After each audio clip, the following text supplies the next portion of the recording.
આવતી 60 સેકન્ડમાં હું તમને બે એવા ઉપાયો બતાવવાનું છું જે તમારા માટે ખૂબ જ ઉપયોગી થવાના છે અને માત્ર તમારા માટે નહીં, તમારા પરિવારજનો માટે પણ ખૂબ લાભદાયી થશે. સૌથી પહેલા એક વાટકાની અંદર 5 ગ્રામ જેટલો સફેદ ચૂનો, 10 ગ્રામ જેટલી હળદર અને 20 ગ્રામ જેટલો ગોળ લઈને બરાબર પેસ્ટ બનાવી લો.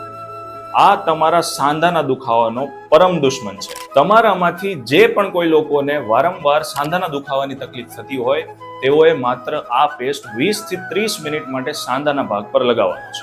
મારા કહેવાથી માત્ર 7 દિવસ માટે આ પ્રયોગ કરો અને પછી મને જણાવો કે તમને કેવું રિઝલ્ટ મળ્યું. અને બીજું કે 1 ચપટી જેટલી હળદર, 1 ચપટી જેટલું સિંધવ નમક, આ બંનેને રાઈના તેલમાં બરાબર મિક્સ કરીને માત્ર દિવસમાં 2 વખત દાંતની નીચે આવેલા પેઢામાં લગાવવાનું છે, જેનાથી તમારી પાહરિયા એટલે કે દાંતના પેઢામાંથી વારંવાર જે લોકોને લોહી પડે છે એ બધી જ સમસ્યા સોલ્વ થઈ જશે.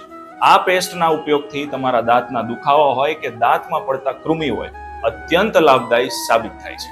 જો આ વિડીયો તમને લાભદાયી થયો હોય તો અવશ્યથી તમારા ફ્રેન્ડ્સ અને ફેમિલીમાં શેર કરો અને આવી અવનવી આયુર્વેદની ટિપ્સ જાણવા માટે અમારા પેજ ક્ષેત્રજ્ઞ આયુર્વેદને ફોલો કરો.